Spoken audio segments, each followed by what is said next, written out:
1979년 3월 28일 미국의 쓰리마일 섬에서 사고가 발생합니다. 원자력 발전소의 중심인 노심의 냉각이 충분하지 않아 원자로의 내부 온도가 급격히 상승해 노심 자체가 녹아버린 것인데요. 이는 그때까지 알려진 원자로 사고 중 가장 심각한 상황이었죠. 쓰리마일 섬 원자력 발전소에서 일어난 일은 사고 레벨 5단계를 기록한 채 역사에 남게 됩니다. 그리고 이로부터 7년 후 소련에서 무려 사고 레벨 7단계를 기록하는 인류 최악의 원자력 사고가 발생하게 되죠. 1986년 4월 26일 체르노빌의 원자력 발전소에서는 한 가지 실험을 준비합니다. 이것은 원전 4호기의 안정성을 테스트하기 위함이었는데요. 발전소 직원들은 테스트를 위해 100%의 출력량으로 가동되던 원자로의 출력을 30%까지 낮출 계획이었죠. 그러나 이때 30%까지만 낮출 예정이었던 출력량이 거의 정지 상태에 가까워져 0%에 임박하게 됩니다. 이는 명백하게 작업자의 조작 미숙으로 인한 것이었죠. 애초에 계획했던 한계로 진행되지 않았기에 실험 자체가 불가능해진 상태였습니다. 하지만 당시 실험에 참여했던 수석 엔지니어 아나톨리 디아틀로프는 그대로 실험을 강행합니다. 그들은 낮아진 출력량을 올리기 위해 제어봉을 뽑기 시작했는데요. 원자로에 있는 제어봉의 안전기준은 최소 30개였지만 당시 작업자들은 6개만 남겨두고서 제어봉을 모조리 뽑아버리고 말죠. 그럼에도 불구하고 낮아진 출력량은 돌아오지 않았습니다. 그런데 새벽 1시 20분 원자로의 출력이 갑작스럽게 상승하기 시작합니다. 이때의 출력량은 정상 출력의 100배에 가까운 수치였는데요. 작업자들은 다급하게 다시 제어봉을 삽입하기 시작했지만 이미 안전 기준치를 한참 벗어난 사오기는 굉음을 내며 폭발하고 맙니다. 폭발의 여파로 1000톤에 달하는 원자로 덮개가 날아갔으며 엄청난 양의 방사성 물질이 대기에 그대로 노출되었는데요. 이 폭발은 체르노빌 참사의 시작을 알리는 무거운 종소리였죠. 새벽 1시에 폭발 직후 체르노빌 관리실은 인근 소방서로 다급하게 전화를 걸어 상황을 알립니다.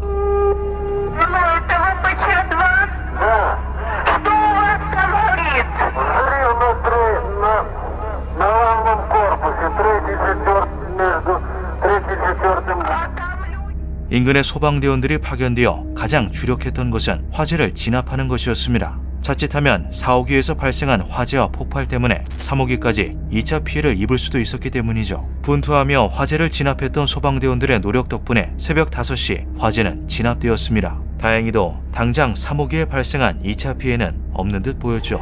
문제는 현장에 거의 맨몸이나 다름없는 상태로 투입된 소방대원들이었습니다. 당시 아나톨리 디아틀로프와 선임연구원이 보고한 최초 방사능 누출량은 3.6 렌트겐이었는데요. 이는 잘못된 수치였습니다. 그들이 최대값이 3.6 렌트겐인 소형 계측기로 측정을 진행했던 것이었죠. 현장에 투입된 무기화학자 발레리 레가소프 박사는 이것이 명백히 잘못된 수치라고 지적했습니다. 이후 고성능 계측기로 방사능 누출량을 재측정하자 무려 15,000 렌트겐이라는 믿을 수 없는 결과가 도출되는데요. 이는 최초 측정했던 값의 4,000배가 넘는 수치였죠. 당시 신고를 받고 출동한 소방대원들은 이러한 사실을 알지 못한 상태였습니다. 때문에 현장에 뛰어들었던 발전소의 직원들, 소방대원들은 1시간이 채 지나지도 않았을 무렵 쓰러지거나 구토를 반복하고 코피를 흘리는 현상에 시달렸습니다. 그렇게 얼마 지나지 않아 전부 쓰러지게 되죠. 화재는 진압되었지만 체르노빌의 참사는 그때부터 시작이었습니다. 화재를 진압하기 위해 뿌려두었던 물이 고온의 잔해들과 접촉하여 증기로 변한 것인데요. 증기는 내부 물질들과 반응해 가연성 물질을 만들어냈죠. 이것은 체르노빌 원전의 2차 폭발 원인이 되었습니다. 오후 9시 41분 화재를 진압한 지 채 하루가 지나지 않아 4호기는 다시 폭발을 일으킵니다. 해결료와 함께 터져버린 4호기의 불꽃은 일반적인 화재 진압 방식으로는 꺼뜨릴 수 없었죠. 사태의 심각성을 깨달은 소련 당국은 상공에서 폭발 진압을 시도합니다. 헬리콥터로 풍소, 납, 진흙 등을 흩뿌리는 방식으로 작업을 진행하였는데요. 원자로 상공에 방출된 방사성과 열기가 너무 강해 헬리콥터를 조작하기조차 힘들 정도였죠. 그런데 수습 도중 강한 방사능을 견디지 못한 헬리콥터가 작동 오류를 일으켜 추락하는 사고까지 발생하게 되고 소련 정부는 추가적인 피해를 고려해 헬리콥터를 사용한 진압작전을 중단시킵니다. 지옥 같은 하루가 지나갔음에도 소련 당국에서는 사고 직후에 폭발이 있었다는 사실을 공개하지 않았습니다. 심지어 원전 인근에 거주하는 주민들에게도 대피령을 내리지 않았죠. 그러나 사고 발생 당일 아침 스웨덴의 포르스마크 원자력 발전소에 출근했던 과학자가 자신의 실험복에서 아주 높은 수치의 방사능이 검출되는 것을 확인하게 됩니다. 4월 27일, 28일에 연이어 정상 수준보다 6배 이상 높은 방사능 수치가 핀란드, 스칸다나비아 반도, 덴마크에서까지 검출되는데요. 스웨덴 정부는 높은 수치의 방사선이 다른 곳에서 실려온 것임을 알게 되고 바람의 방향으로 미루어 보아 소련에서 날아온 것이라 확신하게 되죠. 스웨덴 정부는 소련 정부에 해명을 요구합니다. 4월 28일 사고 발생 2일 만에 소련 정부는 사고 사실을 인정합니다. 하지만 이때도 정확한 사고 발생 시각, 피해자의 수, 피해 범위 등에 대해서는 자세히 언급하지 않은 채였죠.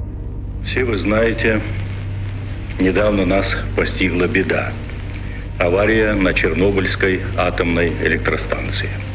От имени ЦК КПСС и советского правительства выражаю глубокое сочувствие семьям, родственникам погибших, трудовым коллективам, всем, кто пострадал от этой беды, кого постигло личное горе.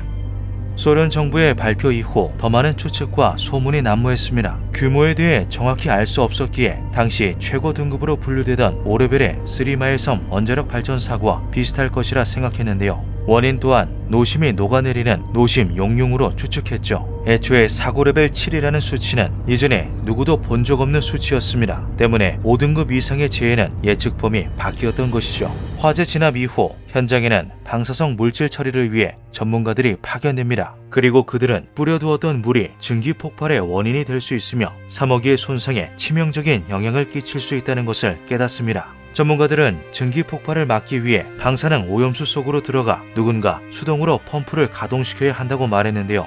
이것은 그 안으로 들어가는 사람을 희생시켜야 한다고 이야기하는 것이나 다름없었죠. 그러나 펌프 기사였던 알렉세이 아나넨코, 발레리 베스파로프, 보리스 바라노프는 이 일이 반드시 필요한 일이라는 것을 확인 후 망설임 없이 자원합니다. 덕분에 체르노빌 원전의 2차, 3차 폭발에 대한 염려와 두려움을 거둘 수 있었죠. 이 세 명의 이름은 그 이후로 아주 오랫동안 그리고 현재까지도 영웅 체르노빌 다이버라는 칭호로 기억되고 있습니다.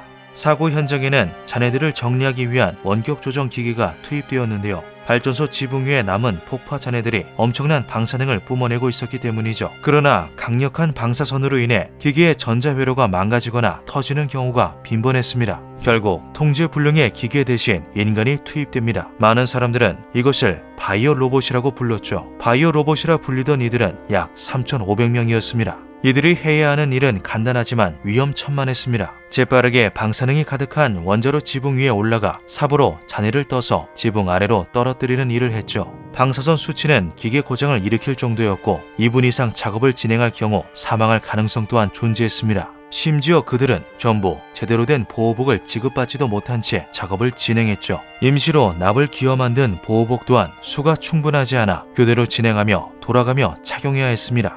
당시 작업을 진행했던 이들은 입안에서 납냄새가 났다는 공통적인 증언을 하였는데요. 누군가는 이것이 납으로 만든 보호복 때문이라 생각했지만 이는 대표적인 피폭 증상 중 하나였습니다. 목숨을 걸고 작업한 그들에게 돌아온 것은 한 장짜리 증명서와 100루블 뿐이었죠. 그러나 그들의 노력 덕분에 지붕 위의 방사선 수치는 무려 35%나 감소하게 됩니다. 후에 이들은 체르노빌이 지옥의 수렁으로 더 빠지지 않게끔 헌신한 영웅들로 회자되었죠. 소련 정부는 사고가 일어난 후 36시간이 지나고 나서야 원전 인근의 프리피아트 도시에 안내방송을 전파합니다. Внимание, внимание! Уважаемые товарищи! Городской совет народных депутатов сообщает, что в связи с аварией на Чернобыльской атомной электростанции в городе Припяти складывается неблагоприятная радиационная обстановка. Каждому жилому дому сегодня, 27 апреля, начиная с 14:00 часов, 프리피아트의 주민들은 최소한의 생필품, 귀중품만 챙겨 들고 삶의 터전을 벌인 채 대피하기 시작했습니다. 그들 중 누구도 이 대피가 37년 동안 이어질 것이라고 생각하지 못했죠. 이후 이곳은 유령 도시로 남겨지게 됩니다. 체르노빌 원전 사고는 곧 소련 정부에 대한 비난으로 이어졌습니다. 정부가 숨기려고 했던 핵실험, 적절하지 않았던 대처, 노동자들을 무리하게 현장에 투입했던 상황 등 질타가 이어졌죠. 특히 방사선 노출로 인한 위험, 결과 등을 제대로 알리지 않은 것에 대한 비난이 줄을 이뤘습니다. 방사능에 비폭당한 생체 세포들은 스스로 파괴를 시작합니다. 세포의 설계도라 불리는 DNA 체계가 서서히 무너져 내리는 것이죠. 이런 피해는 아이들에게 가장 많은 영향을 끼쳤습니다. 갑상선 암에 대한 위험이 극도로 증가했고 장기간에 걸쳐 건강상의 문제가 발생했죠. 1986년 이후 체르노빌 낙진 피해가 있는 지역에서 태어난 아이들에게는 선천적 기형 사례가 특히 더 많기도 했습니다. 1986년 10월 체르노빌 원전을 온전히 덮어놓을 수 있는 거대한 석관이 완성됩니다. 그리고 폭발 이후의 원전을 그 아래에 감추어 놓죠. 하지만 이것은 어디까지나 임시였고 높은 방사능 수치로 인해 석관 내에 균열이 관찰되기도 했는데요. 2016년 11월 29일 체르노빌 원전을 덮어놓을 새로운 덮개가 완성됩니다. 근본적인 문제는 해결하지 못했지만 향후 100년간 체르노빌을 가둬둘 뚜껑이 생긴 것이었죠. 체르노빌은 콘크리트 밑에 잠들었지만 그 피해는 끝나지 않았습니다. 문제는 해결된 것이 아니라 그저 숨겨져 있을 뿐이죠. 소련 정부는 체르노빌 사고가 발생하고서 5년 후 해체되었으며 남은 이들은 고향을 잃고 평생을 그리워하는 삶을 살게 되었습니다. 많은 이들의 터전과 삶을 앗아간 체르노빌 원전 사고. 봉쇄되었던 체르노빌의 도시는 비극적인 참사가 일어났던 장소를 찾아가 반성과 교훈을 얻는 다크 투어리즘의 명소로 떠오르게 됩니다. 여전히 많은 사람들이 가슴 아픈 역사의 장소 체르노빌을 찾고 있죠. 체르노빌 사고의 가장 끔찍한 점은 이것이 픽션이 아닌 실제 이야기라는 것이다. 기묘한 밤이었습니다. 1986년 1월 28일 미국은 기대에 가득 찬 아침을 맞이합니다. 케네디 우주센터에서는 우주왕복선 한 대가 발사를 앞두고 있었는데요. 우주선에는 6명의 우주 비행사와 1명의 민간인 비행사가 타고 있었습니다. 이는 최초로 민간인을 태우고 우주로 나아가는 일이기도 했죠. It was a bitter cold but sparkling clear morning at Cape Canaveral. Here at the last seconds of the countdown. 3, 2, 1, and liftoff. Liftoff of the 25th. 그러나 발사 후 73초가 지난 시점, 엄청난 굉음과 함께 우주왕복선 챌린저호는 공중에서 폭발하고 말았습니다. 1969년 아폴로 11호의 달 착륙 성공 이후로 대중들의 우주에 대한 관심은 극에 달했습니다. 1980년까지 우주를 향한 미국의 열정은 경쟁적인 수준이었는데요. 이 덕분에 우주 기술이 비약적인 발전을 이루기도 했죠. 1984년 로널드 레이건 대통령은 우주 프로젝트 하나를 발표합니다. 통칭 티처 인 스페이스라고 불리는 이 프로젝트는 일반 교사들 중 우주 비행사를 뽑아 그 경험을 학생들에게 공유할 수 있게끔 지원하며 원격으로 수업을 진행하는 프로젝트였습니다. 프로젝트가 발표된 후 11,000명의 교사들이 지원서를 제출합니다. 나사에서는 수많은 지원자들 중 10명을 골라서 추렸는데요. 그중 최초의 우주교사라는 타이틀을 얻게 된 것은 미국 뉴햄프셔주 콩고드 고등학교에서 근무 중인 크리스타 맥컬리프였죠. 크리스타를 포함해 선발된 10명의 교사들은 우주 비행사들과 동일한 훈련을 받으며 우주로의 도약을 준비했습니다. 대중들의 관심은 자연스레 최초의 민간인 비행사 크리스타 맥컬리프에게 집중되었는데요. 그녀 또한 최초의 우주교사로서 임무를 완벽하게 해내기 위해 노력하고 우주로 떠나게 될 날을 기대했죠. 이는 비단 한 사람만을 위한 일이 아니라 인류 전체의 또 다른 가능성을 위한 출발이었습니다. 1986년 1월 28일 미국은 일제히 케네디 우주센터를 주목했습니다. 이날 오전에는 최초의 민간인 우주 비행사를 태운 챌린저호의 이륙이 예정되어 있었기 때문이죠. 챌린저호는 이미 발사 일정을 몇 번 번복했기 때문에 많은 사람들은 이번 비행을 더욱 고대하고 있었습니다. 처음 예정일은 1월 22일이었지만 악천 후 본체의 추가 정비 사항과 같은 사유들로 1월 28일까지 미뤄지게 된 것이었죠. 발사 2시간 전 챌린저호에 탑승하게 될 승무원들이 운영 점검동에서 출발합니다. 사령관인 딕 스코비를 포함하여 마이클 스미스, 로널드 맥네어, 앨리슨 오니즈카, 주디스 레스닉, 그레고리 자비스, 그리고 최초의 우주교사인 크리스타 맥컬리프까지 7명이었죠. 그들의 얼굴은 기대와 환희로 가득 차 있는 것처럼 보였습니다. 추운 날씨에도 불구하고 7명의 우주 비행사들은 모두 무사히 준비를 마친 후 우주왕복선 챌린저호에 탑승합니다. Good morning, Krista. Hope we go today. Good morning, hope so too. 플로리다주 케이프 커네버럴에는 많은 사람들이 모여 챌린저호의 발사를 기다리고 있었습니다. 비행사들의 가족들 또한 관중석, 발사대와 가까운 곳에서 지켜보고 있었죠. 크리스타의 제자, 동료들은 콩고드 고교 강당에 모여 TV로 이를 시청하고 있었습니다. 많은 언론에서도 이 프로젝트의 출발에 주목하고 있었는데요. 당시 신생 케이블 방송사인 CNN에서는 이 장면을 현장 생중계로 내보냈죠. 챌린저 후의 카운트가 종료된 후 주엔진이 가동되고 많은 사람들의 환호와 기대 속에 25번째 우주임무를 실은 왕복선이 발사대를 벗어납니다. 역사적인 발사 순간, 사람들은 각자의 소망과 안녕을 실어보냈죠. 발사는 성공적인 것처럼 보였습니다. 콩고드 고교 강당에서도 환호성과 박수가 터져나왔는데요. 그러나 바로 다음 순간 믿을 수 없는 일이 벌어집니다. Challenger, go with throttle up.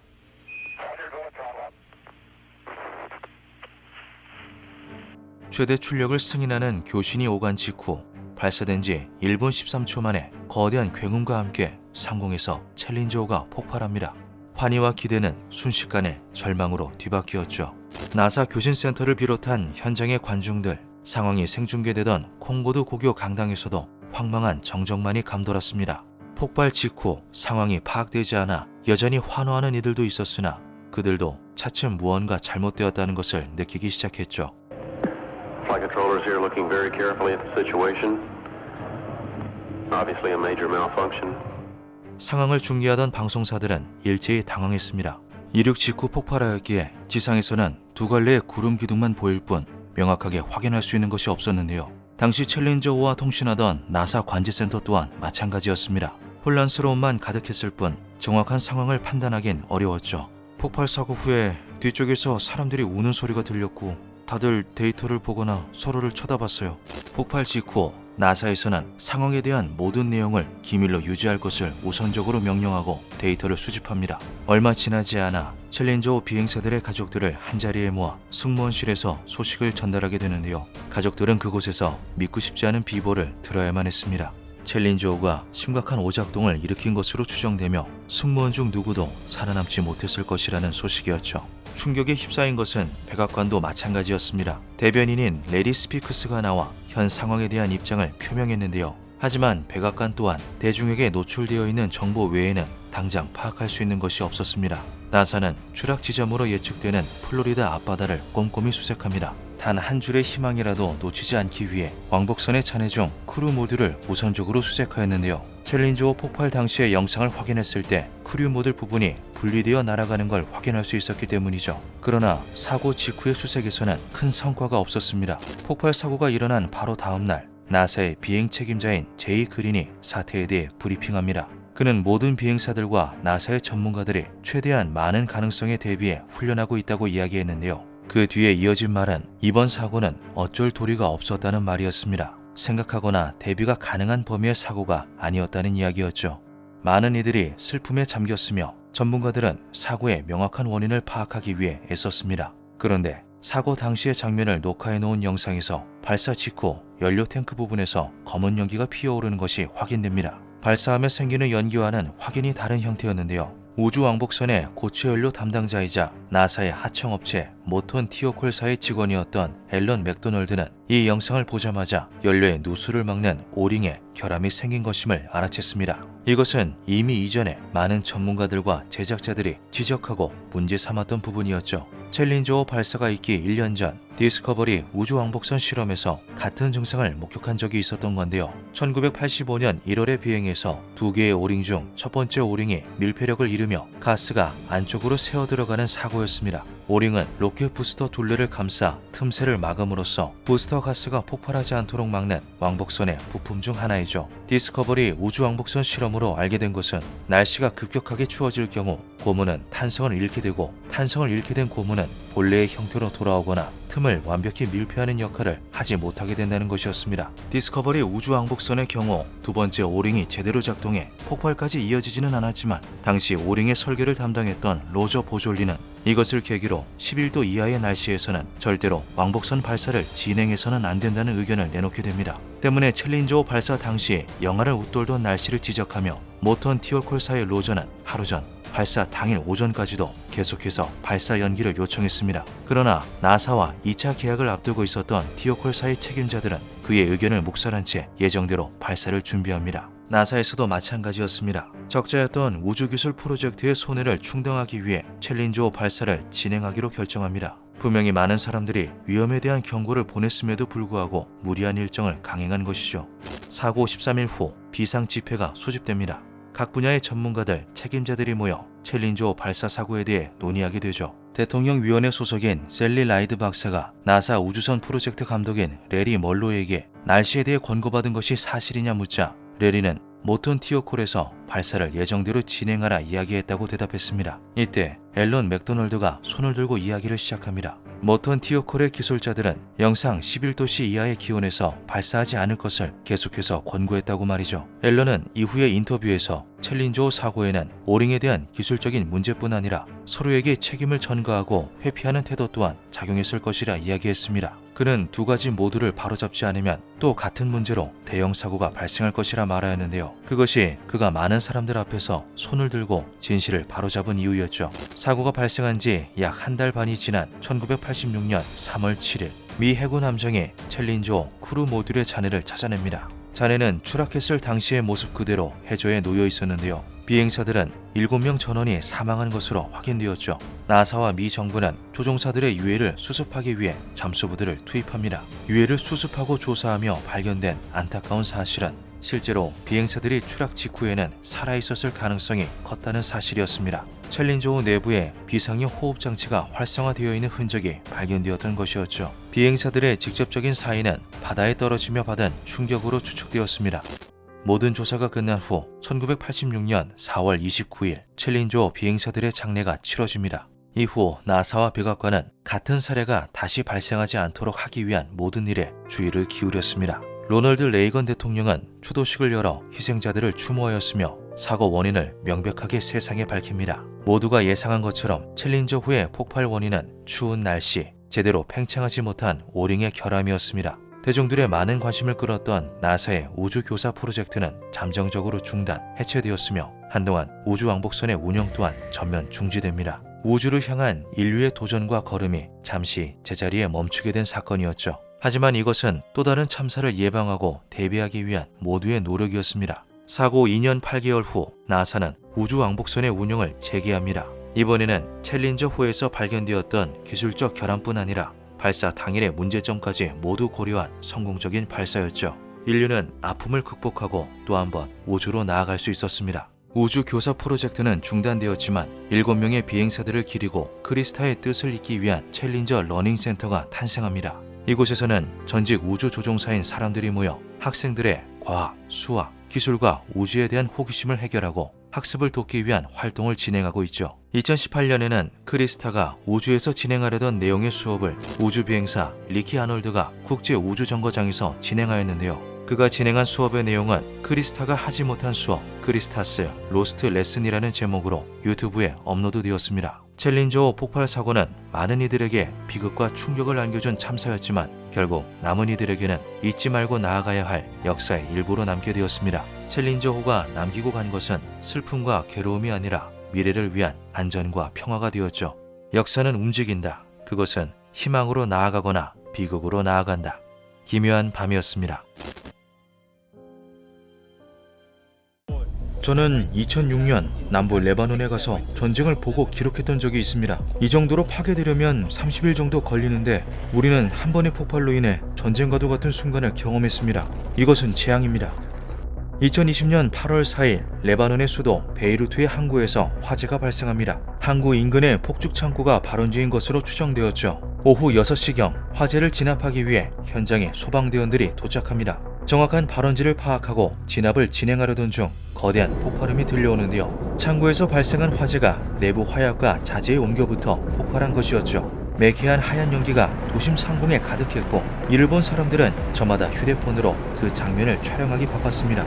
그런데 1차 폭발 후 약 30초가 지난 시점 두 번째 폭발이 이어집니다. 1차 폭발을 촬영하던 사람들의 휴대폰에는 그대로 2차 폭발까지 촬영되었는데요. 흰 연기 사이로 굉음이 울리며 붉은색 버섯구름 기둥이 솟아오릅니다. 동시에 거대한 흰색 반구가 퍼져나오며 도시는 폭발의 열기에 휩쓸렸습니다. 베이루트 어디서든 붉고 거대한 폭발을 목격할 수 있을 정도였는데요. 재앙은 순식간에 도시 전체를 덮쳤죠. 베이루트 항구의 폭발은 마치 핵폭탄이 떨어진 것 같은 위력이었습니다. 폭발 당시에 구름 크기뿐 아니라 피해 또한 그러했는데요.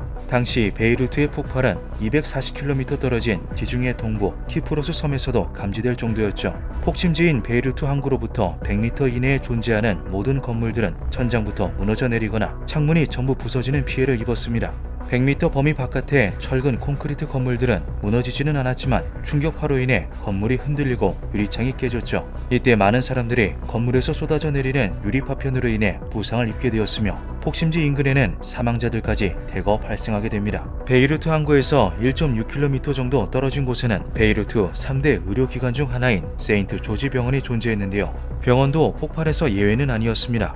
폭발과 동시에 병원 전체가 흔들리기 시작했고 순식간에 충격파가 몰아치며 병원은 정전되고 말죠. 이로 인해 인공호흡기가 정지되며 수많은 환자들이 목숨을 잃는 사태까지 발생합니다. 자욱한 흙먼지 속에서 입원실, 병원 복도, 접수처의 구조물들은 그대로 무너져 내렸죠. 폭심지와 꽤 거리가 떨어져 있는 곳에서도 폭발로 인한 피해가 속출했습니다. 7.3km 떨어져 있던 주 레바논 한국대사관 건물 유리가 파손되었고 베이루트 공항 또한 유리창이나 천장 등이 무너지는 피해를 입었죠. 이후 폭발 사고 생존자들의 인터뷰에서는 이것은 재앙이나 다름없었다. 전쟁보다 더 참혹했다는 말들이 이어졌습니다. 요르단 지진 관측소에서 측정한 이번 폭발의 규모는 리히터 규모 4.5 수준의 지진과 맞먹을 정도였죠. 이것은 일본의 히로시마와 나가사키에 일어난 핵폭발을 떠올리게 합니다. 그것이 제가 아는 가장 큰 폭발이기 때문입니다. 저는 이 정도의 파괴를 본 적도 겪은 적도 없습니다. 폭발의 여파로 사망한 사람들은 220명이었으며 부상을 입은 사람들은 7,000명이 넘어갔습니다. 1차 폭발 이후 무슨 일인가 싶어 창문으로 밖을 바라보던 이들이 많았기에 피해가 더욱 극심했는데요. 그들은 이후 발생한 2차 폭발 여파로 유리창이 부서지며 그 피해를 고스란히 받았죠.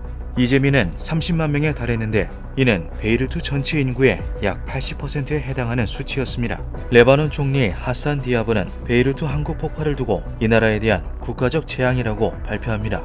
8월 4일을 애도의 날로 선포하고 폭발의 원인을 조사할 수 있도록 수사위원회를 구성하겠다고 이야기하죠. 레바논의 국가 상황은 폭발 전부터 좋지 않았습니다. 1990년도부터 계속되어 온 부정부패, 경제공학, 실업률과 함께 폭발까지 더해졌던 것이었죠. 심지어 이번 폭발로 인해 레바논은 식량까지 걱정하는 지경에 다다랐습니다. 베이루트 항구 폭심지 인근에는 레바논에서 가장 거대한 곡물 사일로가 존재했는데요. 이 곡물 창고에는 레바논 전 국민이 일주일간 먹을 수 있는 식량이 저장되어 있었죠. 이날의 폭발로 사일로는 뼈대만 남긴 채 통째로 사라지고 말았습니다. 결국 2020년 8월 10일 하산 디아브 총리가 베이루트 폭발 사고의 책임을 통감한다며 내각 총사퇴를 선언합니다. 하지만 이렇게 모든 사건이 종결된 것은 아니었는데요. 레바논을 지옥으로 만든 베이루트 항구 폭발의 명확한 원인이 밝혀지지 않았기 때문이죠. 1차 폭발의 원인으로 추정되는 것은 폭죽 창고의 화재였지만 발화 원인과 지점은 정확히 파악할 수가 없었습니다. 거대한 규모의 2차 폭발로 인해 해당 위치에 파견되었던 소방대원들과 구급대원들이 전부 사망하였던 것이죠. 폭심지 인근이 전부 날아가 버리는 바람에 근접 목격자도 어떠한 증거도 남아있지 않은 상태였습니다. 많은 전문가들은 베이루트 항구에 보관되어 있던 대량의 질산 암모늄이 거대한 2차 폭발의 원인이 되었을 것이라 이야기했습니다. 질산 암모늄은 비료나 화약에 주로 사용되는 화합물인데요. 폭발성이 매우 강하기 때문에 인구 밀집도가 높은 도심에 방치한다는 것은 위험천만한 일이었죠. 그러나 베이루트 항구에서는 총 2,750톤의 질산 암모늄을 무려 6년간이나 방치했습니다. 2013년 9월 질산 암모늄 2,750톤을 실은 선박 MV 로서스가 베이루트 항구에 정박합니다. 그러나 베이루트 항구에서는 화물이 위험하다고 판단하였고 화물선은 선박 검사를 통과하지 못했는데요. 배가 정박해 있는 동안 부채에 묶여있던 선박의 소유주이자 노르웨이의 화학회사인 노르스크 에코가 파산해버립니다. 노르스크 에코는 선박을 운항할 자금이 없었으며 화물을 제거할 방법도 없었죠. 결국 배는 버려진 채로 베이루트 항구 창고에 보관됩니다. 베이루트 항구는 질산 암모늄이 가득한 선박을 팔거나 처리하고 싶었습니다. 2014년 6월부터 2017년 10월까지 레바논 세관은 선박을 처리해달라고 법원에 요청하였는데요. 법원에서는 정확한 근거를 들지 않은 채 6차례나 요청을 무시하였죠. 전문가들은 2,750톤의 질산 암모늄이 베이루트 2차 폭발의 직접적 원인이 되었다면 그 위력은 히로시마 원폭의 14분의 1에 달했을 것이라고 덧붙였습니다. 이와 다른 가설을 내세운 이도 있었는데요. 폭발 사고 이후 CNN 인터뷰를 진행한 전직 CIA 요원 출신 로버트 베어는 폭발 원인이 질산 암모늄이 아닌 군사용 폭발물이었을 것이라고 주장했습니다. 폭발 영상에서는 오렌지색의 화염구를 확인할 수 있는데 이것이 군사용 폭발물에서 주로 관찰되는 현상이라는 것이었죠. 그는 이것이 군사용 폭발물이라고 하더라도 폭발 자체는 의도적이 아닌 것으로 추측되며 우연으로 보인다고 말하였습니다. 로버트는 폭발물의 주인이 누구인지 왜 그곳에 보관하고 있었는지는 알 수 없다고 이야기하며 진실이 밝혀질 것이라는 확신이 들지 않는다는 말을 덧붙였는데요. 결국 로버트의 말대로 사건의 원인과 내막은 끝내 밝혀지지 못했죠. 2020년 10월 20일 베이루트 항구 근처에는 조각상이 하나 세워집니다. 레바논의 조각가 하야트 네이저가 사고 현장 파편들로 만든 조각이었죠.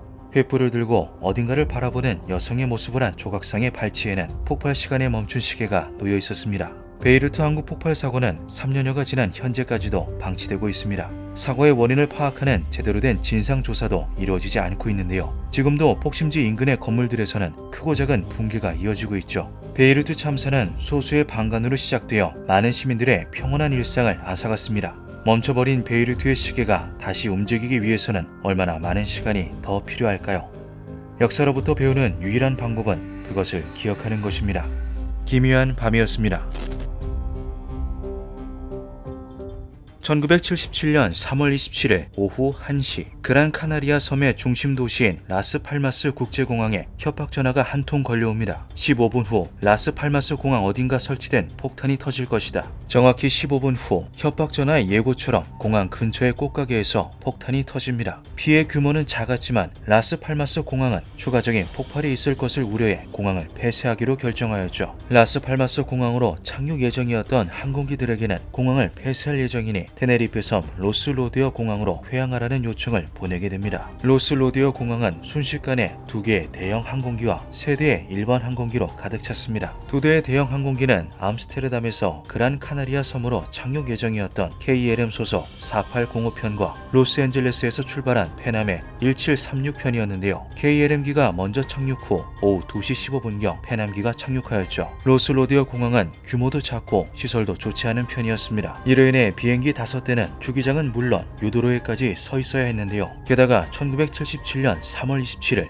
로스로디어 공항의 관제탑에서 근무 중인 관제사는 단 2명뿐이었습니다. 이 2명이서 갑작스럽게 몰린 비행기들의 접근, 착륙, 유도, 그리고 이륙까지 전부 담당해야 하는 상황이 된 것이죠. 페남기가 착륙한 지 약 15분 후인 2시 30분 라스팔마스 국제공항 폐쇄가 해제되었으며 착륙이 다시 가능하다는 교신이 각 비행기에게 전달됩니다. 이에 페남기와 KLM기 인근에 서 있던 비행기들은 하나둘씩 이륙을 시작하는데요. 페남기도 엔진 시동을 걸고 활주로 이동 허가를 요청하였죠. 하지만 관제탑에서는 페남기가 KLM기 뒤쪽으로 이동할 수 없을 것이라고 판단, 대기할 것을 전달합니다. KLM기가 먼저 이륙을 시도해야 페남기도 이동이 가능한 상태였던 건데요. 페남기의 기장인 빅터 그로브스는 KLM기를 비껴가려고 시도하지만 두 비행기 사이는 4m가 채 되지 않을 정도로 가까워 피해가기에는 무리였죠. 이때 KLM기는 애초에 이륙할 여건이 갖춰지지 않은 상태였습니다. KLM기는 로스로디어 공항에 도착하자마자 승객들을 터미널로 내보낼 상태였으며 비행기는 급유 중이었는데요.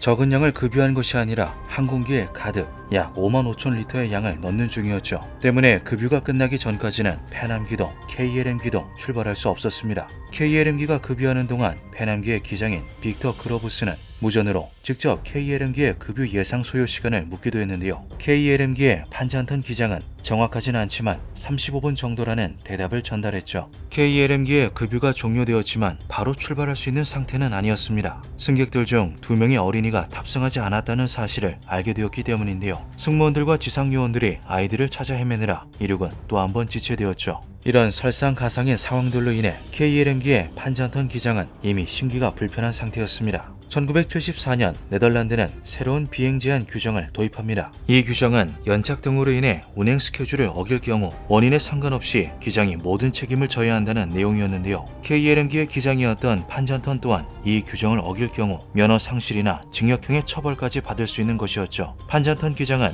1만 시간 이상의 경력을 가지고 있는 베테랑이었습니다. 심지어 KLM에서 광고 모델을 맡을 정도로 회사의 신뢰를 받고 있는 파일럿이었는데요. 그렇기에 그는 이번 비행이 성공적으로 마무리되지 못할 경우 자신이 이 모든 것을 책임져야 한다는 부담감에 쫓기고 있었죠. 두 어린아이를 탑승시킨 후 KLM기는 관제 승인을 요청 후 유도로를 빠져나와 활주로로 이동하였습니다. KLM기의 뒤를 따라 페남기도 출발하는데요. 이동하던 중 갑작스럽게 시야가 흐려지기 시작합니다. 짙은 안개가 공항 전체에 깔린 것이죠. 당장 300m 앞의 시야도 확보되지 않은 상황이었습니다. 안개로 인해 활주로의 상황을 관제탑에서 주시할 수 없게 된 것은 물론 두 비행기는 서로가 어느 위치에 있는지 가늠조차 하기 힘들었습니다. KLM기는 관제탑의 지시를 따라 활주로의 끝까지 이동합니다. 이후 기수를 180도로 회전하며 모든 이륙 준비를 마쳤죠. 페남기 또한 관제탑의 지시에 따라 C3 출구에 도착했는데요. 이때 예상하지 못했던 일이 발생합니다. 활주로가 너무 좁아 동체를 돌려 진입하기 어려웠던 것이죠. 결국 페남기는 바로 뒤쪽에 C4 출구로 향했습니다. 페남기가 직진하고 있는 방향 끝에는 KLM기가 마주보고 서 있었죠. 이들은 짙은 안개로 인해 서로를 식별하지 못했으며 그것은 관제탑도 마찬가지였습니다. 설상가상으로 레이더도 제대로 작동하지 않았죠. KLM기는 활주로 끝에서 이륙 허가를 요청합니다. 이 과정에서 소통에 오류가 발생하는데요. KLM기의 부기장은 이륙 위치에 있다고 말하고 곧바로 이륙하겠다고 무전합니다. 관제탑에서는 이륙 승인은 하지 않은 상태로 이륙을 준비해라. 우리가 부를 때까지 대기하라고 대답하였죠. 이때 앞부분에 OK만 들은 KLM기 측이 이륙을 시작합니다. KLM 4805 is now ready for takeoff and we are waiting for our ATC clearance. 순간적인 KLM기의 리드백과 페남기의 교신, 관제탑의 응답이 얽히며 전파 신호가 잡음으로 변환돼 전달되지 않는 헤테로다인 현상이 발생합니다. 90 right now 04 intercepting the 325 and we're now taking off. Okay. Stand by for takeoff. 그러나 페남기는 아직 활주로를 달리고 있었습니다. 페남기는 KLM기와 관제탑의 통신 내용을 듣고 불안감을 느껴 자신들의 상황을 한 번 더 알리게 됩니다. Is Union stop? Continue. Is Union stop? Defend America. 이후 혼선으로 인해 헤테로다인 현상이 반복되는데요. 결국 시야가 전혀 확보되지 않은 상태에서 판잔턴 기장은 이륙을 강행합니다. 페남기가 택싱 중인 활주로에 KLM기 역시 정면으로 택싱하기 시작한 것이죠. 교신이 종료된 지 3초 후 관제탑은 페남기에게 활주로를 비웠는지 보고해달라고 전달합니다. 페남기 또한 활주로를 비우면 보고하겠다고 회신하죠. 추후에 확인된 바로는 이 내용은 KLM기에서도 그대로 확인할 수 있었습니다. KLM기의 기관사는 아직 페남기가 활주로에 남아있다고 전달하지만 판잔턴은 아주 강한 어조로 없어라고 짧게 대답한 채 이륙을 강행합니다. 이 짧은 대화가 충돌을 막을 수 있는 마지막 기회였죠. 이때 페남기는 자신들이 활주로에 있다는 사실을 명확하게 알렸으며 관제탑과 KLM기 또한 이 상황을 정확히 공유받았을 것이라 생각해 빠르게 C4 출구로 향했습니다. 그런데 그 순간 KLM기가 눈앞에서 엄청난 속도로 다가오고 있는 것을 발견하죠.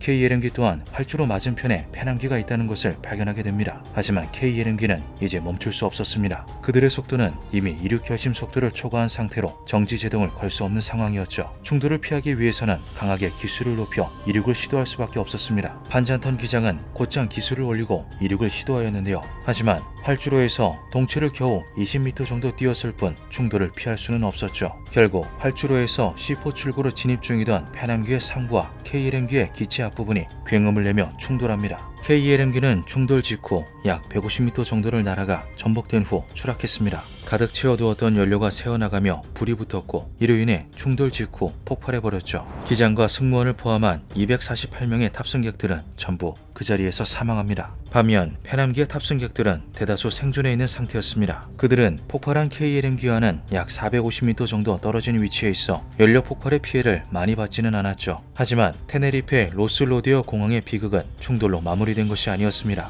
열악한 시설의 로스로디어 공항에는 구조, 진화를 위한 소방 장비와 인력이 부족했습니다. 그들은 최초로 폭발음이 들린 KLM기로 달려가 화재를 진압하고 구조 작업을 진행했는데요. 그러나 화재가 겨우 잡힌 후에야 KLM기에는 생존자가 전혀 없다는 사실을 알게 되죠. 심지어 구조팀은 짙은 안개로 인해 인근에 페남기가 있다는 사실조차 눈치채지 못하고 있었습니다. 페남기의 남은 생존자들은 두 그룹으로 나뉘었습니다. 6m 높이의 비행기에서 뛰어내려 탈출한 사람들과 자리에서 구조를 기다리는 사람들로 나뉘었죠. 하지만 구조대는 페남기를 제때 발견하지 못했고 결국 페남기도 연료 연료 폭발을 일으키고 맙니다. 내부에서 구조를 기다리던 이들은 전부 사망하고 말았죠. KLM기 탑승객 248명 전원 사망, 페남기의 탑승자 396명 가운데 335명이 사망했습니다. 한 번의 충돌로 총 583명이 사망하고 겨우 61명만이 생존한 전례 없는 사상 최악의 항공 충돌 사고였습니다. 극적으로 폭발 현장에서 벗어난 생존자들은 서로의 탈출을 돕고 구조물에 깔린 이들을 구하는 등 한 명이라도 더 구하기 위해 노력했습니다. 페남기의 스튜디오스인 도로시 켈리와 칼라 존스는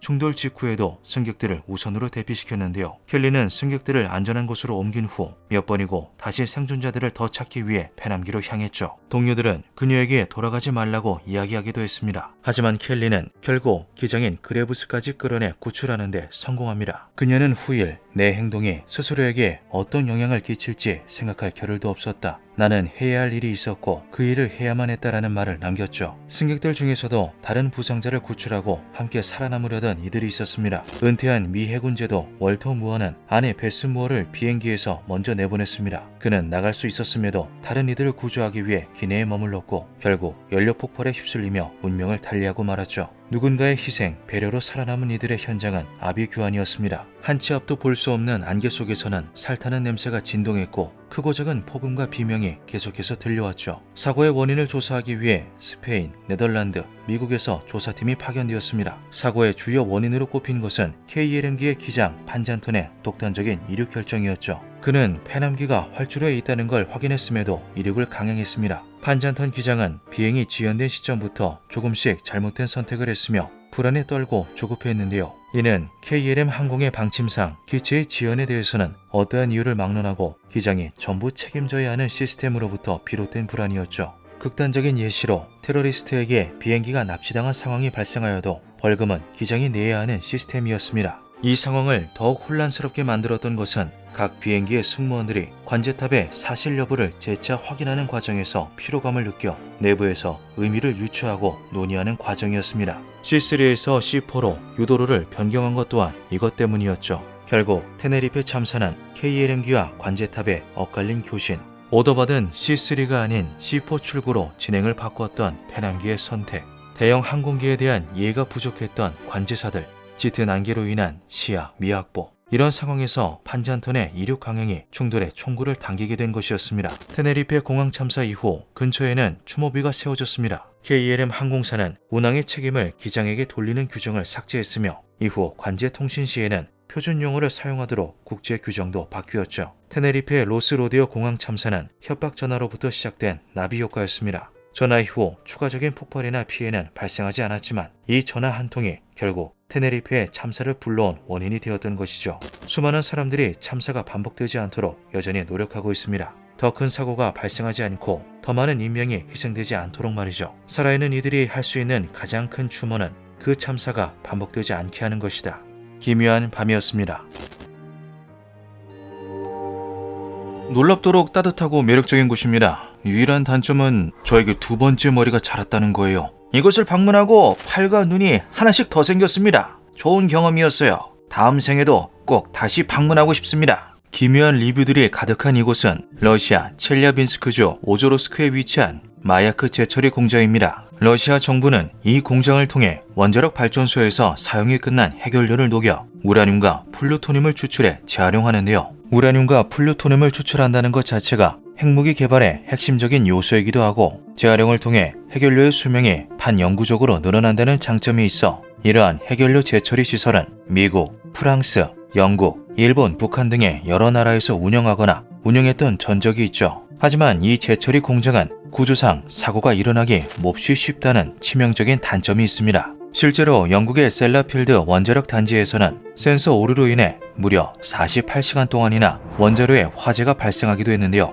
다행히도 설계 당시 총책임자였던 존 코크로프트가 혹시 모를 상황을 대비한 530톤의 필터를 굴뚝에 장착해둔 상태였죠. 당시 쓸데없는 걱정에 괜한 고생을 한다며 작업자들이 존 코크로프트의 쓸데없는 짓이라는 이름을 붙여두었던 이 거대한 필터가 방사능 물질들을 대부분 차단하는 데 성공하며 최악의 상황은 막을 수 있었다고 합니다. 또 일본의 도카이촌에서는 용해조, 저장조, 침전조를 거쳐 우라늄 용액을 투입해야 한다는 원칙을 관리자가 작업 효율을 높이겠다는 목적으로 곧바로 침전조에 투입하는 방식으로 변경하는 바람에 커다란 사고가 발생하기도 했는데요. 작업자들이 마구 우라늄 용액을 들이붓는 과정에서 침전조 안의 우라늄이 임기의 질량을 돌파하며 핵분열이 발생, 어마어마한 양의 방사능이 주변 직원들을 모조리 피폭시켜버렸던 것이죠. 해당 임기의 사고로 무려 667명이 방사능에 피폭되었으며 용액을 침전소에 투입하던 작업자 2명은 염색체가 완전히 파괴되어 더 이상 정상적인 세포 분열이 불가능한 몸이 되어버리며 끔찍한 죽음을 맞이하고 말았습니다. 마야크 제처리 공장 역시 1948년 12월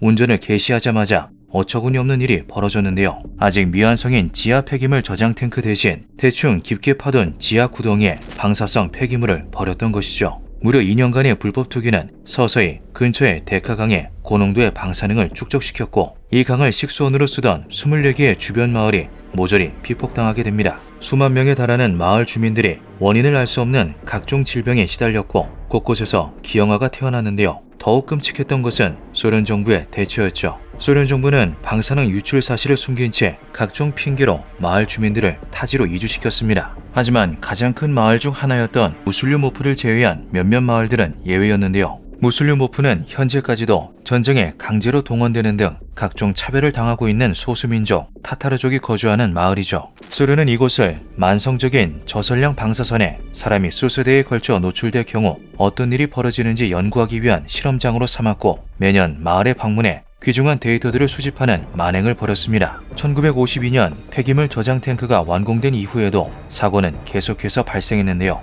1953년 3월 15일에는 인계 사고로 직원들이 피폭을 당했고 1955년 10월 13일에는 작업 도중 장비가 파열되며 건물까지 파괴되는 대형 사고가 일어나는가 하면 1957년 4월 21일에는 또다시 임계 사고가 발생하며 직원 한 명이 무려 30시버트의 방사능을 온몸에 뒤집어써 사망하는 일까지 벌어졌죠. 그리고 이 모든 사건들은 안타깝게도 시작에 불과했습니다. 제처리 과정에서 나오는 고준위 방사성 폐기물은 끊임없이 방사성 붕괴가 일어나며 붕괴열이라 부르는 막대한 에너지를 발생시키는데요. 때문에 이 폐기물들을 저장하는 스테인리스 탱크는 순환수를 비롯한 냉각 시스템을 구축해 열을 식혀주어야만 하죠. 그런데 1956년 14번 탱크의 냉각 시스템에 고장이 발생하고 맙니다. 관리자들은 30만 리터의 용량을 자랑하는 거대한 탱크 위에 160톤에 달하는 콘크리트를 붓고 그 위에 2m 높이로 흙을 쌓아 올렸으니 당장은 문제가 없을 것이다 라는 생각에 수리를 미루게 되는데요. 결과적으로 이들의 안일한 생각은 역대급 참사를 불러오고 말았죠. 14번 탱크 내부에 폐기물 80톤이 내뿜는 어마어마한 열기는 지속적으로 질산 암모늄을 생성했고 이런 일이 약 1년간 반복되었습니다. 질산 암모늄은 대놓고 폭발을 유도해도 잘 터지지 않을 정도로 성질이 둔감한 물질이지만 대량으로 쌓인 상태에서 한 번 폭발하게 되면 그 파괴력이 타의 추종을 불허하는데요.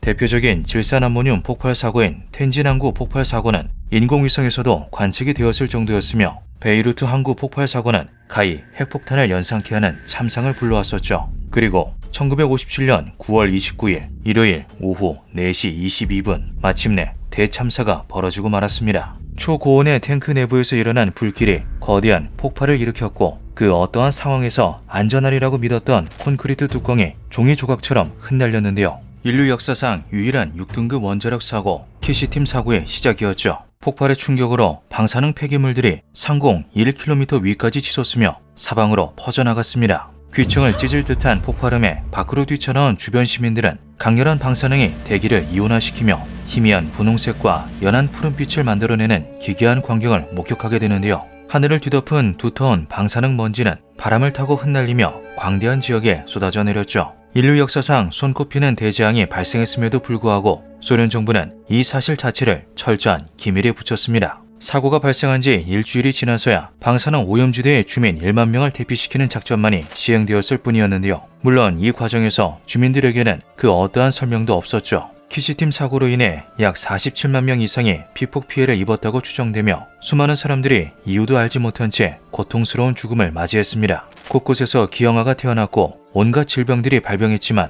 그 원인에 대해 아무런 고지도 받지 못한 시민들은 반영구적으로 오염된 대지 위에서 계속해서 삶을 이어갈 뿐이었는데요. 이들의 비극은 여기서도 끝나지 않았죠. 키시팀 사고 이후에도 마야크 제처리 공장은 끊임없이 가동되었습니다. 그 과정에서 크고 작은 임계 사고들이 되풀이되며 여러 명의 직원이 희생되었지만 이후 벌어진 일에 비하면 아주 작은 사고에 불과했는데요. 마야크 공장은 그동안 탱크에 넣을 수 없을 정도로 뜨거운 방사능 폐기물을 근처의 카라차이 호수에 저장해두고 있었죠. 이 호수는 지하수를 통해 바다로 연결되어 있는 데다 최고 수심이 4m밖에 되지 않을 정도로 얕아 절대로 이런 용도로 사용해서는 안 되었지만 당장의 편리함을 추구하던 윗선에 의해 카라차이 호수는 죽음의 호수로 변하고 맙니다. 문제는 1960년대부터 이 지역에 가뭄이 들기 시작했다는 것이었는데요. 바싹 마른 호수 밑바닥은 총 18경 베크렐 이상의 방사능이 함유된 흙먼지가 되어 바람에 뒤섞였고 무려 50만 명이 넘는 인근 주민들이 또다시 피폭에 시달리게 되죠. 생각했던 것보다 심각한 피해가 발생하자 소련 정부는 부랴부랴 호수에 콘크리트 블록을 채워 넣었지만 1951년까지만 해도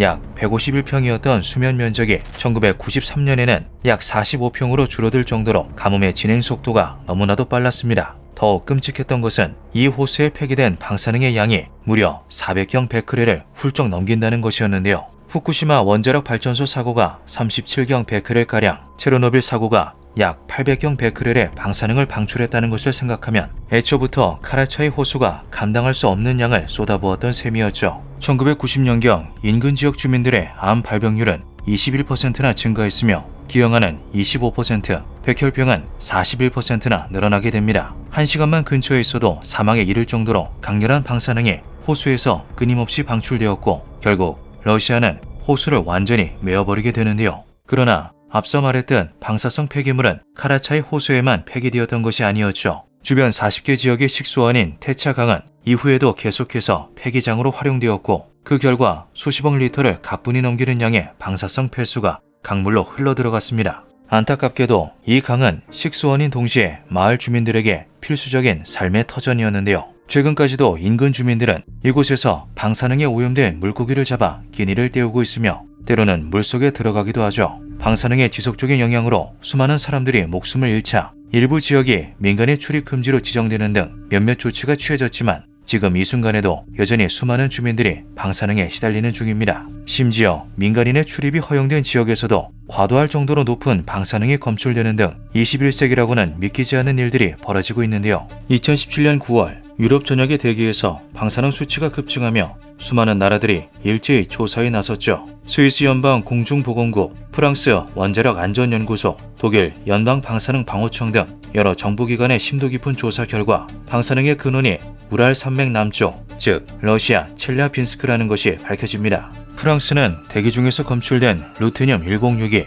해결료 재처리의 후반 단계에서 방출된다는 것을 근거로 삼아 마야크 재처리 공장을 유럽 전역 이상 사태의 원인으로 지목했는데요. 2017년 11월 러시아는 수년 동안 대기 중으로 루테늄 106을 방출할 가능성이 있는 그 어떠한 작업도 수행한 적이 없다라는 입장을 발표하죠. 그로부터 한 달 뒤인 12월 13일 마야크 재처리 공장의 고위 간부인 유리 모르코프가 갑자기 말을 바꾸어 공장에서 루테늄 106이 일상적으로 방출되고 있음을 인정하는 한편 그 양이 미미해 유럽 대기의 방사능 급증과 연관성이 없음을 주장하였습니다. 2019년 핀란드와 슬로베니아, 노르웨이, 그리스 등 수많은 유럽 국가들이 방사능의 출처로 마야크 공장을 지목하며 여러 증거들을 제시했지만 여전히 러시아는 자신들의 잘못을 부인하고 있는 중이죠.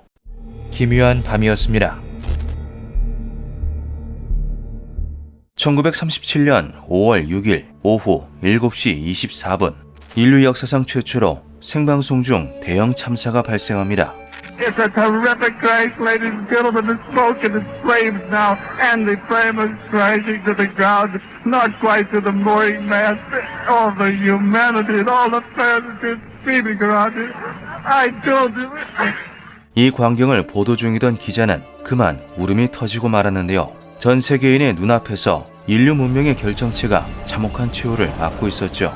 1903년 12월 17일 라이트 형제가 12초의 짧은 비행을 성공시킵니다. 이들이 발명해낸 비행기는 가히 무시무시한 속도로 발전했고 약 10년 후 1차 세계대전의 하늘에서는 전투기들이 공중전을 벌이기에 이르는데요. 그러나 민간 여객 용도로서의 비행기는 아직 부족함이 많았죠. 1913년 개발된 세계 최초의 여객기 일리아 무로메치는 기내식이 제공되는 것은 물론 기내 침실과 화장실까지 구비되어 있었지만 가장 중요한 것들이 빠져 있었습니다. 너무나도 시끄럽고 흔들렸던 것인데요. 이 문제는 쉽사리 해결되지 않았죠. 1930년대에 들어서도 여객용 비행기에 탑승한 승객들은 엔진 소리를 견디기 위해 귀마개를 착용해야만 했고 곳곳에서 구토형 봉지에 속을 개어내는 일이 속출했습니다. 심지어 항속거리까지 짧았는데요. 1935년 11월 22일 세계 최초의 환태평양 전기노선 운행을 시작한 페남은 이 문제를 해결하기 위해 수면에 착륙해 연료를 재보급하는 것이 가능한 비행정을 사용해야만 했죠. 당연하게도 이는 쾌적함과는 거리가 멀었습니다.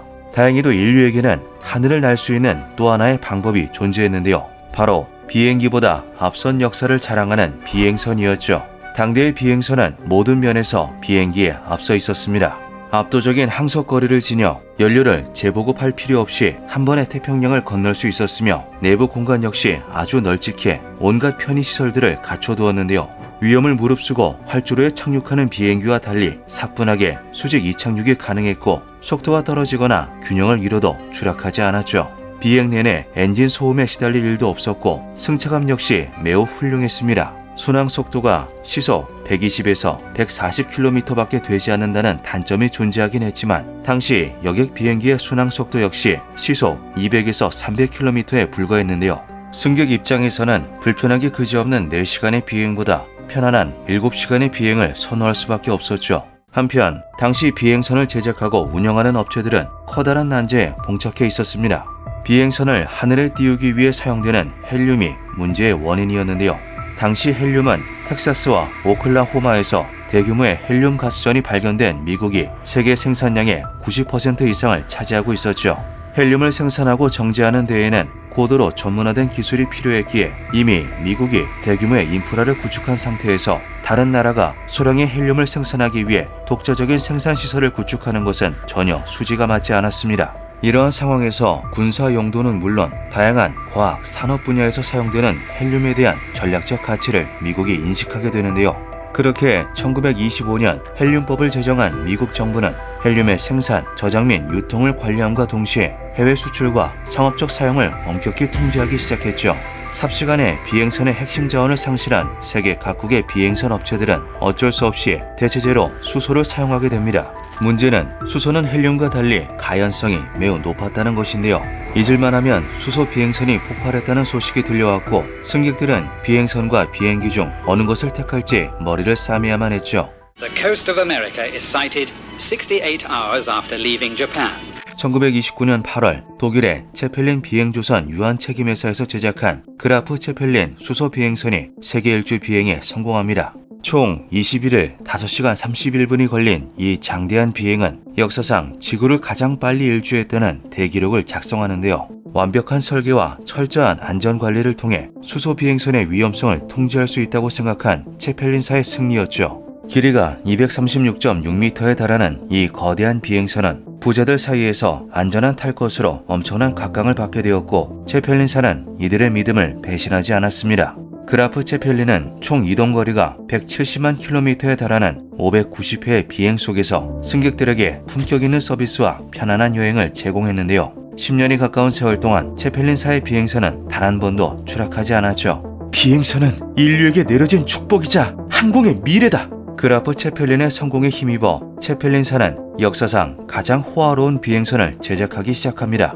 유례없는 크기를 자랑하는 245m의 길이의 동체에 10개의 벤치 엔진을 장착한 힌덴부르크는 내노라 하는 부호들도 입이 떡 벌어질 만큼의 시설들을 갖추고 있었는데요. 실내는 유명 디자이너 프리츠 아우구스트 브로이하우스가 디자인한 고급스러운 가구들로만 꾸며졌으며 사용된 재료들도 하나같이 최상품이었죠. 식당, 도서관, 휴게실과 대형 라운지를 갖추고 있었으며 심지어 환기가 되는 흡연실까지 존재했습니다. 티켓 역시 그에 걸맞는 가격이었는데요. 편도 티켓만 무려 $400로 당시 기준 자동차를 살 수도 있는 금액이었죠. 그러나 세계에서 가장 안전하고 호화스러운 비행선을 타려는 부자들에게 이것은 전혀 문제가 되지 않았습니다. 1936년 3월 4일 첫 비행을 개시한 힌덴부르크는 쉴 틈 없이 대륙과 대륙을 오가며 승객들을 실어 날랐는데요. 비행선에서 내린 승객들은 하나같이 인류 기술의 발전과 그 결과물에 대해 찬사를 아끼지 않았죠. 그러나 약 1년 2개월 후 힌덴부르크는 스스로 비행선 산업의 종말에 마침표를 찍게 됩니다.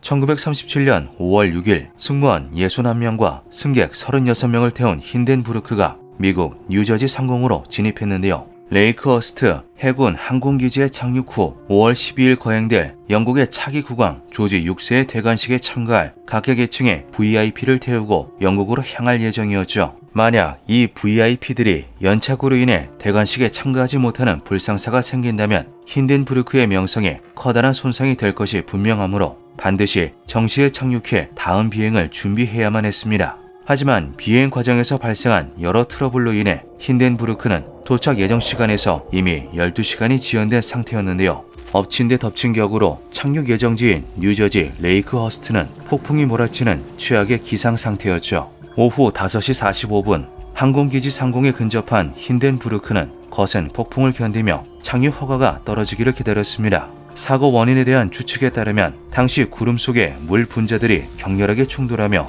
대량의 전하를 생성했고 이것들은 자연스레 비행선에 옮겨 붙고 있었는데요. 체펠린사는 힌덴부르크의 전도성을 개선하기 위해 외피를 금속 소재로 가볍게 코팅한 뒤 두랄루민 소재의 뼈대와 분리를 해두었지만 이는 제조사가 기대했던 것만큼의 효과를 보지 못했죠. 오히려 외피와 뼈대 사이에 커다란 전이차가 형성되는 결과만을 가져왔습니다. 이로 인해 힌덴부르크는 겨울철 정전기로 가득 찬 니트옷과 같은 상태가 되었는데요. 한편 마음이 급한 것은 항공기지의 사령관인 찰스 로젠달 역시 마찬가지였죠. 예정된 비행 스케줄의 중요성과 힌덴부르크의 착륙을 구경하기 위해 몰려든 인파는 그를 더더욱 조급하게 만들었습니다. 당시의 일기예보는 기상학의 선구자로 불리는 수학자 루이스 프라이 리처드슨이 6만 4천 명의 수학자가 각자 계산을 나눠서 한다면 현실적인 예보가 가능할 것이다 라고 말할 정도로 기술의 한계에 부딪혀 있었는데요. 부정확한 일기예보 대신 믿어야 할 것은 베테랑 비행선 조종사이기도 했던 찰스 자신의 감이었죠. 오후 7시 8분 날이 곧 갤 것이라고 직감한 찰스는 힌덴부르크에게 착륙 허가를 내립니다. 그러나 그의 직감은 완전히 빗나갔고 폭풍은 더욱 거세게 몰아치며 비행선의 선체에 정전기를 계속해서 축적시켰는데요. 이때 항공기지의 지상 근무원은 비행선의 수소 주머니가 위치한 꼬리 쪽의 외피가 펄럭이는 것을 발견했죠. 알 수 없는 이유로 비행선에서 수소가 새어나오고 있었습니다.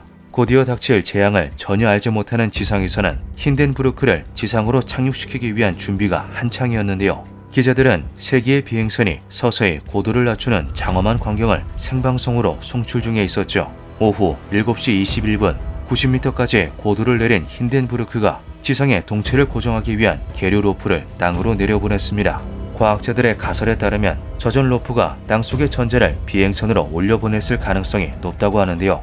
이 가능성을 토대로 스파크가 생성되는 시간을 계산하면 약 4분가량이라고 하죠. 오후 7시 25분 태양을 등지고 비행선을 바라보던 소수의 사람들은 기묘한 푸른 불꽃이 튀어오르는 것을 목격합니다.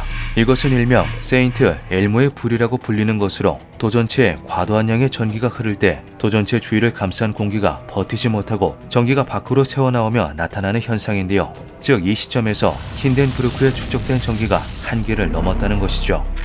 Just enough to keep it from... It bursts into flames. Get it started. It's fighting and it's crashing terrible. Oh my, get out of the way, please. 한순간에 비행선이 화염에 휩싸였습니다. 육중한 덩치를 띄우기 위해 대량으로 주입되었던 수소가 어마어마한 연쇄 반응을 일으켰고 금속으로 코팅된 외피는 테레밋 반응을 일으키며 3000도에 달하는 고열을 발생시켰는데요. 단 34초 만에 힌덴부르크는 완전히 형체를 잃어버렸죠. 불행 중 다행으로 비행선이 화염에 휩싸이기 직전 많은 수의 승무원과 승객들이 신속하게 탈출을 감행했습니다. 비상 상황에 대비한 훈련을 받은 승무원들은 승객들을 출입구로 안내했고 이들은 비행선이 땅에 적당히 가까워졌을 때를 노려 밖으로 뛰어내렸는데요. 마침 폭풍이 몰고 온 비가 땅을 촉촉하고 푹신하게 만들어둔 상태였고 뛰어내린 인원 중 대부분이 목숨을 부지할 수 있었죠. 안타깝게도 폭발이 시작된 후미 쪽에 위치했던 사람들과 미처 비행선에 뛰어내리지 못한 사람들은 화염을 피하지 못했습니다. 승무원 61명 중 22명이, 승객 36명 중 13명이 숨을 거두고 말았는데요. 이 절망스러운 광경을 보도하던 기자들과 군중들은 그만 울음을 터뜨리고 말았죠. 인류 문명의 결정체라고 믿었던 웅장한 비행선이 파괴되는 모습을 생방송을 통해 지켜보던 시청자들 역시 커다란 충격에 빠졌습니다. 대중들은 자신이 탑승한 비행선이 태평양 한복판에서 불길에 휩싸이는 광경을 상상하며 두려움에 떨었는데요. 한편 평소 정부에 협조적이지 않던 체펠린사를 벼르고 있던 괴링은 해당 사고를 빌미삼아 그라프 체플린을 비롯한 비행선들을 녹여 독일의 군용 항공기에 사용하도록 명령했죠. 대중들의 수요가 급감함과 동시에 공급 역시 사라진 것입니다.